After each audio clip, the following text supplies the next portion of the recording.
Ալավերդի քաղաքից 18 կիլոմետր հեռավորության վրա Դեբեդի վտակ շնող գետի աջ ափին լեռնային անտառոտ վայրում գտնվում է Թեղուտ գյուղը, իսկ հարևանությամբ շնող գյուղը։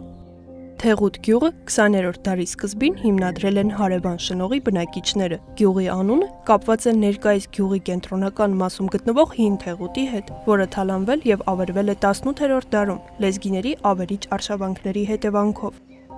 Թեղուտ եւ շնող գյուղերը 4 կողմից պատված են կանաչ բնությամբ, խիտ անտառներով։ Այս երկու գյուղերի կողքին տեղակայված է Թեղուտի պղինձ-մոլիբդենային հանքավայրը։ Մինչև հանքավայրի շահագործման հետ կապված ծառահատումը հանքավայրի ողջ տարածքը ծածկված էր դարավոր կաղնիների, հաճարենիների, թխկիների եւ այլ ծառերի ու թփուտների խիտ անտառով։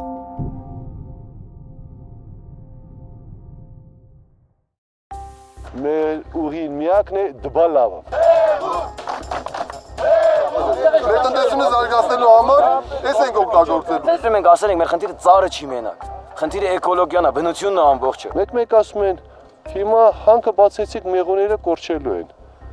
Եթե չբացեք, ստեղ կարենք մեղրի էքսպորտ անենք։ Ձերով էր խանգարում վերջը եւ 5 տարին առաջ եւ 25 տարին առաջ այդ գործով զբաղվեք։ Սա մեր Հայաստանի համար ապագա է, հույս է։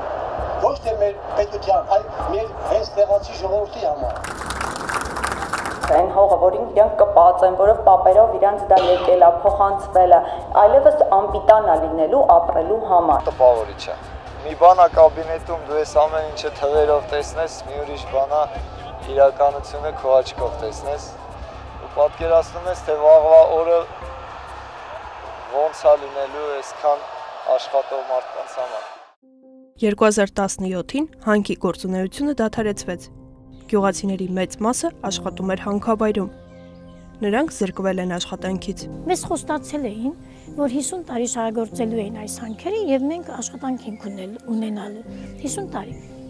Բայց դե քանի տարի է անցել, ինչքան գիտեմ 12, ինչքան գիտեմ։ Հենց այն սկզբի աշխատանքներից ի վեր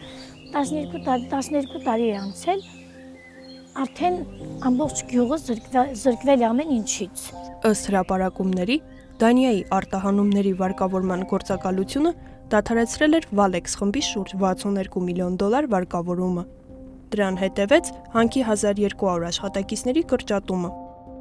Թեղուտցիները եւ շնողցիները բարբերաբար բարձրաձայնում են, որ մնացել են առանց աշխատանքի։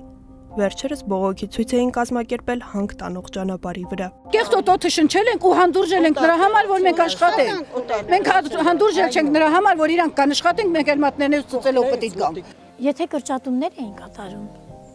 նախ եւ առաջ պիտի բարի լինեին, ուսումնասիրել հենց այդ ժամանակ եւ կրճատվողների ցուցակը, եւ աշխատողների ցուցակը, եւ չմոռանային առաջնահերթության մասին, պիտի հիշեին, թե ում են ընչազրկել, ունեզրկել եւ ինչ են թողել թեղուտցիներին, որ հիմա նրանց դատարկ ձեռքերով տուն են ուղարկում։ Շնողցի Աշոտ Ադամյանի այգում շատ ծառեր չորացել են։ Նա ասում է, պատճառը թունավոր ջրերն են։ Հիմնական խնդիրը ջուրն է, ջրի խնդիրն է։ Այս վերջերքն էլ մանավանդ որ համընկնում է արդեն անդադ կեղտոտալում այդ ոչամբարի ջուրը Թեղուտի գալիս է ծառերը փչացնում են ստիպված եմ էլ կտրենք տեղնացրել ծառերը, որ ծառը արդեն բերքի տակ անգնում, մի քիչ շատ ենք ջրում, ավտոմատ խղճանում է։ Անցած տարի այստեղ 300 հատ բերքի տակ ծառ եմ ունեցել։ Այս հատվածում ոռոգման ջուր գալիս է շնող գետից, իսկ շրջակա միջավայրի մոնիթորինգի եւ տեղեկատվության կենտրոն ՊՕԱԿ-ի հետազոտությունը փաստում է, որ շնող գետի ջրի որակը 2017-ին եղել է ամենավատ 5-րդ կատեգորիայի։ 2 ամիս, մենակ 2 ամիս ռեգուլյար է կեղտոտվել ջուրը Թեղուտի։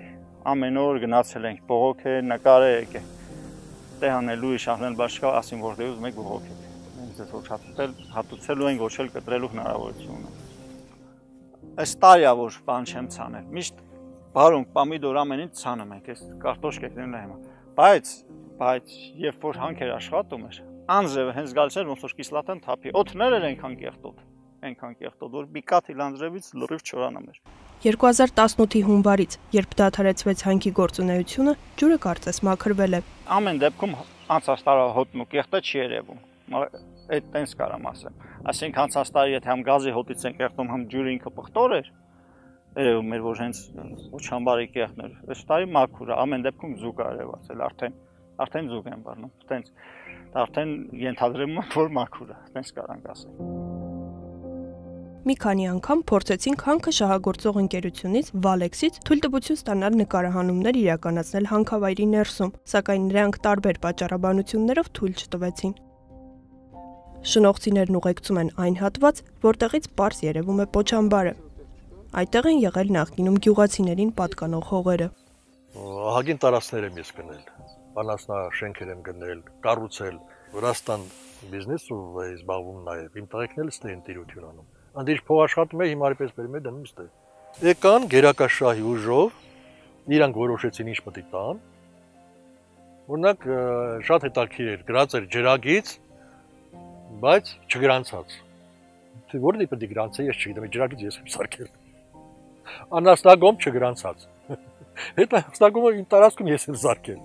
Ո՞վ պետք է գրանցեր։ Այդ վարոտները ես եմ լրիվ սարքել, ես սարքել, անտառների փեշին ասենք ճանապարհներ եմ սարքել, չգրանցած։ Հայաստանի Հելսինկյան կոմիտեի նախագահ, երկրաբանահանքաբանական գիտությունների թեկնածու Ավետիք Իշխանյանը 80-ականներին աշխատել է Մետալուրգիայի գիտահետազոտական ինստիտուտում եւ ուսումնասիրել Թեղուտի կեռնի նմուշները։ Պետք է ուսումնասիրեինք Թեղուտի կեռնի, այսինքն հորատանցքերից համբած նմուշների պետրոֆիզիկական հատկությունները եւ նաեւ դրանց հիման վրա նաեւ Թեղուտի պաշարները պետք է հաշվարկվեր։ Թեղուտում բացի բուն հանքավայրից, որը ընդերքում է գտնվում, Մակերեսի մոտ կա նաեւ այլ հանքավայր, Մակերեսի Փիրուզի հանքավայր կա։ Դա չի հաշվարկվել, ինչքանից հայտնի է, ընդհանուր շահագործման մեջ։ Այդ հարստությունը չի հաշվել եւ ինձ ինչքան հայտնի է, դա պահեստավորված է եւ դա անձնական հանքի սեփականատիրոջ անձնական սեփականությունն է կազմում։ Իշխանյանը հիշում է, խորհրդային տարիներին պետությունների միջև մրցակցություն կար, թե ով եւ որքան պաշար ունի։ Պաշարները հաշվարկվում էին, բայց շահագործելու մասին խոսք չկար։ Եթե Հայաստանում գոյություն ուներ այնպիսի մի հսկա հանքավայր, որ աշխարհում 7-րդն է իր պաշարներով պղինձ մոլիբդենային Քաջարյանի հանքավայրը, ապա գումարած դրան կից գործում էր նաև Ագարակի հանքավայրը, որը Քաջարյանի ավելի փոքրիկ տեսակն էր։ Այս պայմաններում բացել նոր պղինձ մոլիբդենային հանքավայր, այն էլ այդպիսի չքնաղ բնությունում ինչպիսին Թեղուտն էր, դա բացառվում էր խորհրդային տարիներին։ Եթե ընդերքը պետությանն է, իսկ շահույթը մասնավորին է, ինչքանով է դա պետությանը, ինչքանով է դա սահմանադրությանը համապատասխանում, ոչ բանով։ Սահմանադրությամբ պաշտպանված սեփականությունը պաշտպանելու համար մենք Եվրոդատարան ենք հասնում, որ նրանք պաշտպանեն դա։ Ինչի մասն է խոսքը։ Ես հիշում եմ մի անգամ բնապահպանները եկել էին գյուղի հրապարակ եւ զրույցի ընթացքում ես ասացի, խնդրում եմ այլընտրանք առաջարկեք, բայց իրատեսական ոչ մի առաջարկ չեղավ։ Բնականաբար, եթե ես որ այդքան շատ էի բնության համար ուզում պայքարել կամ առողջության ու առողջության պայքարել, տեսա, որ գյուղացիները ճիշտ են ասում։ Այլընտրանք պիտի լինի, իսկ այդ այլընտրանքը չկար։ Առաջարկեցին ֆաբրիկա, ինչ-որ մակարոնի, կոշկեղենի, նմանատիպ առաջարկություններ եղան, բայց դրանք այնքան հեռու էին, որ գյուղացիները չէին կարող հույս դնել այդ առաջարկությունների վրա։ Այսինքն, Թեղուտ ՓԲԸ-ն դարձավ թեղուտեցիների այլընտրանքը։ Երկու գյուղերի, Թեղուտի եւ Շնողի բնակիչների կարծիքները չեն համընկնում։ Շնողցի Վարդան Վարդանյանը այլընտրանքի իր տարբերակն է պատկերացնում։ Այս Պոչամբարի մակերեսը, եթե մենք մի քիչ ավելի բան մտածենք, այսքան տարածքի վրա եթե նույնիսկ ֆոտովոլտային կայաններ կառուցեն, սրանից մեծ շահույթ կտար պետությանը, քան ստեսը։ Երրորդ հանրապետության ամոթներից մեկն է դա։ Հոկտեմբերի 27-ը մարտի 1-ը մեկ էլ այս հաշվետվությունները Թեղուտի հանքի բացման հետ կապված։ Օրենքի դաշտով չգիտեմ ոնց պետք է այս մարդիկ իրաց գործածը հետ բերեն։ Մենակ Նիկոլի պես գնան, յախից բռնեն, թափ տան, վերցնեն։ Ուրիշ ձև չկա։ Վալեքսից փորձեցինք ճշտել, թե ներկայում հանքում քանի աշխատակից կա, Պատասխան ստացանք, որ Թեղուտում զբաղված է 333 աշխատակից, որից 127-ը շնող խոշորացված համայնքից։ Համայնքի մեջ են մտնում Թեղուտ, Շնող, Քարկոբ գյուղերը։ Մենք խնդրել ենք այդ ցույցի ժամանակ, մեզ լսող իհարկե չեղավ։ Խնդրել ենք, որ թեկուզ արդեն ամեն ինչ արվել վերջացել է ըստ իրենց, բայց վերանայեն իրենց տեսակետը, վերանայեն իրենց արածները եւ թեկուզ դաժան է, բայց պիտի ասեմ, այլ համայնքի ներկայացուցիչներին, աշխատողներին հանեն աշխատանքից եւ ընդունեն այն համայնքի կրճատվածներին, ում զրկել են ամեն ինչից։ Թեղուտից եւ Շնողից ընդհանուր կրճատվել էր 250 աշխատակից։ Այսինքն, եթե գյուղացին ընչազրկվել է, էլ ոչինչ չունի։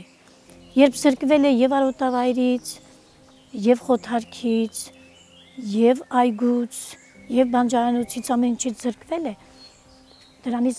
բխող անասուններից էլ է նաեւ զրկվել, այլևս չունի այլ ընտրանք, գոյության կռիվ է, հացի խնդիր։ 2017-ին Հայաստանից արտահանվել է ավելի քան 489,000 տոննա պղնձի խտանյութ, $587 միլիոն մաքսային արժեքով։ Սա արտահայտվում է նաև խոշոր հարկատուների ցանկում, որտեղ Թեղուտ ՓԲԸ-ն 2017-ին եղել է 11-րդ տեղում, վճարած 11.6 միլիարդ դրամ հարկերով։ Որովհետև Հայաստանում իշխանության եկած ուժերը արդեն ոչ թե սկսեցին մտածել, ես ցավով եմ դա ասում, բայց իրականում այդպեսին է, ոչ թե սկսեցին մտածել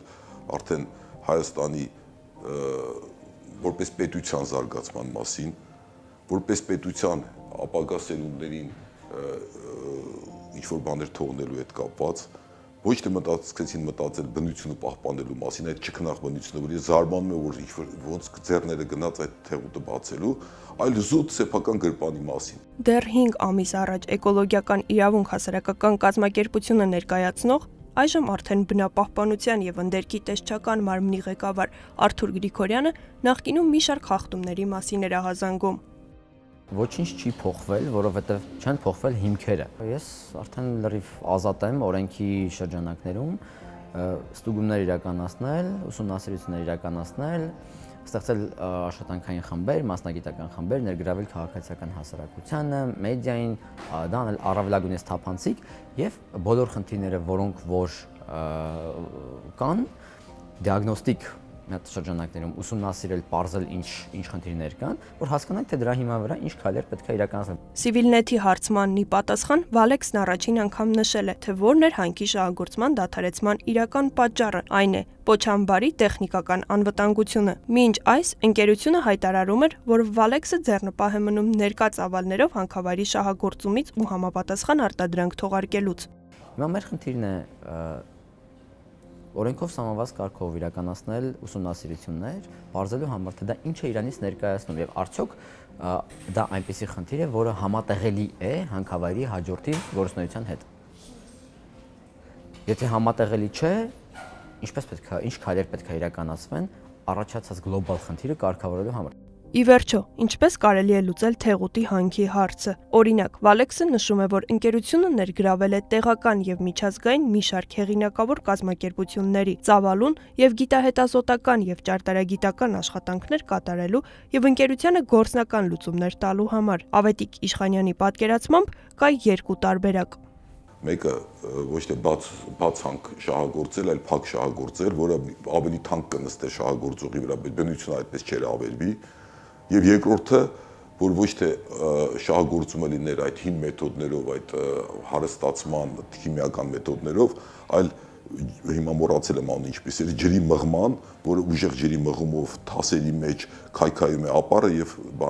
մետաղը բերում է, այսինքն այդտեղ առանց թունավոր նյութերի օգտագործելու։ Ընկերությունը հանքը շահագործելու եւ 57.1 միլիոն տոննա արդյունահանելու համար ստացել էր 8.3 տարվա առաջին հերթի շահագործման թույլտվություն։ Իսկ մնացած 47.9 միլիոն տոննա պաշարների շահագործումը կարող էր իրականացվել միայն հաջորդ փուլի աշխատանքային նախագիծը հաստատվելու պարագայում։ 2016-ի հունվարի 8-ին պայմանագիրը դադարել էր, բայց հանքի շահագործումը շարունակվել առանց նոր նախագծի։ Պետք է հասկանանք, թե ինչու մինչև հիմա պետական մարմինները այս հարցին շատ ուշադրություն չեն դարձրել, որն է եղել պատճառը եւ ինչ հետևանքներ դա պետք է ունենա։ Կոնկրետ ինձ ձեռք է տալիս, որ մենք ունենանք թեղուտ առանց այս հանքերի։ Բայց ես էլ եմ գտնում, որ հիմա այլևս չկա ետդարձի ճանապարհ, այս պահին չկա ետդարձի ճանապարհ, որովհետև մենք չունենք այլընտրանք։ Եթե մեզ կառաջարկեն ինչ-որ այլընտրանք, մենք պատրաստ ենք ամեն ինչ անելու, որպեսզի այս հանքը չգործի։ Այսօր աշխատողները ճանապարհ են փակում, որ ասենք թե իրենք աշխատանք չունեն, գումար չունեն, բաղ մյուս օր իրանց երեխեքը, որոնց համար իրանք աշխատավարձ են տանում, նույնիսկ Պոչամբարի համար դուրս են գալու պայքարելու։ Այսինքն, եթե իրանք այսօր այդ Պոչամբարի հաշվով տուն են պահում, բաղ մյուս օրը ունենալ մեծ պրոբլեմ Պոչամբարի հետ կապված։ Ծիտն իրա թևով, օծն իրա պորտով, մեր բարբարով եմ սա ասում, չի կարող անցնել այս փշալարից ներս, բայց եթե այսպես շարունակվի, ես չգիտեմ այդ փշալարերն իրենց տեղում կմնան թե ոչ։